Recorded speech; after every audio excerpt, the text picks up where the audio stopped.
സത്യം പറഞ്ഞാൽ പറയാൻ നാണക്കേട് പോലും കുഞ്ഞു പിള്ളേർ പോലും ചൊറിഞ്ഞോണ്ടാണ് നടക്കുന്നത്. കാരണം കുളിക്കാൻ സ്കൂളിൽ പോകുമ്പോൾ പോലും ഒരു തുള്ളി വെള്ളം കുളിക്കാണ്ടൊക്കെ പോകുന്ന പിള്ളേരാണ് ഇവിടെ. പല്ല് തേക്കാനായാലും മുഖം കഴുകാനായാലും ഒരു കപ്പ് വെള്ളം എടുക്കും, എന്നിട്ട് 1-2 പേര് ഷെയർ ചെയ്തിട്ടൊക്കെയാണ് ഉപയോഗിക്കുന്നത്.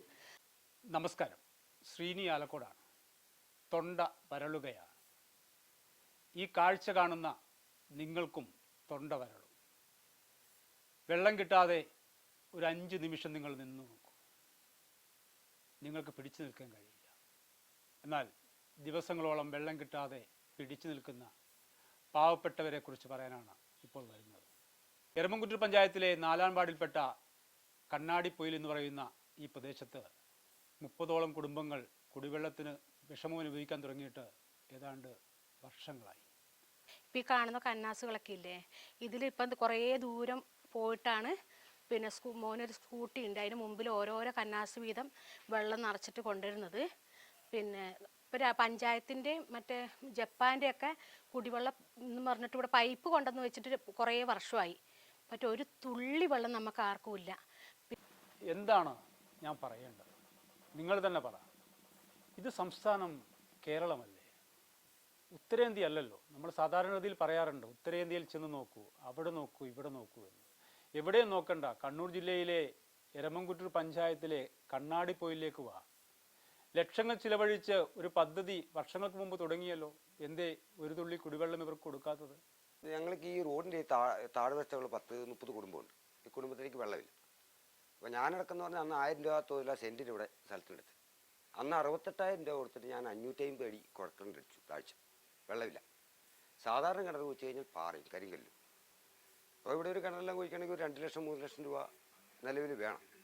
ഈ 5 സെൻറ്റും 3 സെൻറ്റും ഉള്ളവർ ഈ 3 ലക്ഷം രൂപ കൊടുത്തിട്ട് പണിയാൻ പറ്റുന്നില്ല, സ്ഥലവുമില്ല.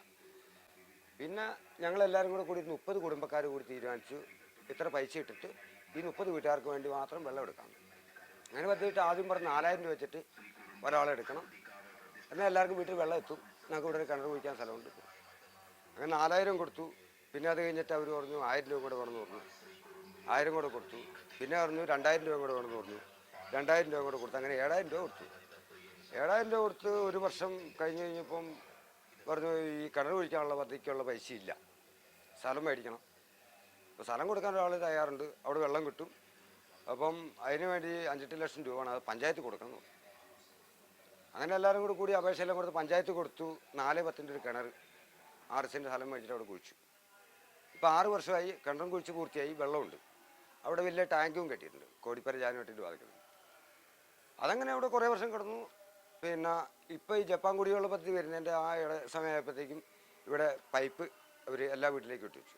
ഇപ്പോൾ 7 വർഷമായി ഒരു തുള്ളി വെള്ളം നമുക്ക് പൈപ്പ് വന്നിട്ടില്ല. ഈ 7000 രൂപ കൊടുത്തിട്ട് 7 വർഷമായി. നിങ്ങൾക്കും പറയാനുള്ളതും ഞാൻ കേൾക്കാൻ തയ്യാറാണ്. നിങ്ങൾക്ക് നിങ്ങളുടെ വിശദീകരണം പറയാം. അത് ആദ്യം കേട്ടിട്ട് നമുക്ക് വീണ്ടും തിരിച്ചു വരാം. പഞ്ചായത്തിൻ്റെ ചെറുകിട പദ്ധതിയാണ് നമ്മളെ കണ്ണാടിപ്പൊയിൽ കുടിവെള്ള പദ്ധതി. അത് 60 വീട്ടുകാരിൽ നിന്ന് 5000 രൂപ വീതം വെച്ച് മണിച്ച് തുടങ്ങിയ പദ്ധതിയാണ്. അത് ഈ 60 വീട്ടുകാർക്കും വെള്ളം കൊടുക്കാനില്ലാത്ത സാഹചര്യത്തിൽ 32 വീട്ടുകാർക്കായി ചുരുക്കി. ആ 32 വീട്ടുകാർ പദ്ധതി കഴിഞ്ഞ വർഷം ഉദ്ഘാടനം ചെയ്തതാണ്. ഉദ്ഘാടനം ചെയ്ത് പിന്നെ ഇതിൻ്റെ ഉദ്ഘാടനം ചെയ്ത് 1-2 പ്രാവശ്യം നമ്മൾ അടിച്ചു. അതിൻ്റെ മെയിൻ്റെനൻസ് വർക്ക് വന്നപ്പോൾ പൈപ്പ് പൊട്ടുകയും ചെയ്തു. അത് ഒരു പ്രാവശ്യം കമ്മിറ്റി 4000 രൂപ ചിലവായി. ആ 4000 രൂപ നമ്മൾ 4 വ്യക്തികൾ കൂടി കൊടുത്തു. പല ആളോടും ചോദിച്ചു, പല ആളും നിന്നില്ല. അതിൽ പിന്നെ 2 പ്രാവശ്യം 3 പ്രാവശ്യം വെള്ളം അടിച്ചു. അത് പ്രാവശ്യം കോളനിയിൽ ഒരു പ്രാവശ്യം പൊട്ടി, ഇപ്പുറം ഒരു ഭാഗം പൊട്ടി. അത് നന്നാക്കണമെങ്കിൽ ഇതേപോലെ പൈസ വേണം. ആരും പൈസ തന്നില്ല. അതുപോലെ ഈ പ്രാവശ്യം കറണ്ട് പൈസ 300 രൂപ അടക്കാൻ വന്നു. അതുപോലെ ഈ കറണ്ട് പൈസയും ആരും തന്നില്ല. ഞാനും ദേവസ്യയും വർഗീസായിട്ടും കൂടി അടച്ചത്. ഈ സാഹചര്യത്തിലാണ് നമ്മൾ ഈ 8-12-24 മെമ്പർ മുൻകൈ എടുത്ത് നമ്മൾ കുടിവെള്ള ഉപഭോക്താക്കളുടെ യോഗം വിളിച്ചു. ആ യോഗത്തിൽ 22 ആൾ പങ്കെടുത്തിന്. 11-12-24 വൈകുന്നേരം 6:30 കമ്മിറ്റി അംഗങ്ങൾ എല്ലാ ഈ ഉപഭോക്താക്കളുടെ വീട്ടിൽ പോകാൻ തീരുമാനിച്ചു. അതുപ്രകാരം ഉപഭോക്താക്കൾ വീട്ടിൽ പോവുകയും മെയിൻ്റനൻസിന് ആവശ്യമായ പൈസ തരാൻ അവരോട് ആവശ്യപ്പെടുകയും ചെയ്തു. പക്ഷേ ആരും പൈസ തന്നില്ല. അതുകൊണ്ട് ആ മെയിൻ്റനൻസ് വർക്ക് അവിടെ നിന്നിട്ടായില്ലത്. നിങ്ങൾ പറയുന്നത് ഞാൻ കേട്ടു.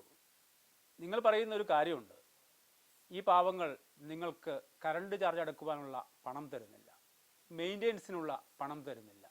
ഓക്കെ, മെയിൻ്റെനൻസിനും കറണ്ട് ചാർജും അടക്കാനുള്ള പണം തരണമെങ്കിൽ കാറ്റ് വരുന്ന പൈപ്പ് തുറന്നു വെച്ചിട്ട് പണത്തിന് വേണ്ടി കൈനീട്ടിട്ട് കാര്യമുണ്ടോ സാറേ? കാര്യമില്ല. വെള്ളം വേണം. വെള്ളം വേണ്ടിടത്ത് വെള്ളം വന്നാൽ മാത്രമേ ഈ പാവങ്ങൾ പണം തരേണ്ടതായിട്ടുള്ളൂ. അല്ലാതെ കാറ്റിന് പണം കൊടുക്കേണ്ട അവസ്ഥ ഇവർക്കില്ല എന്നുള്ളതാണ് എനിക്ക് നിങ്ങളോട് പറയാനുള്ളത്.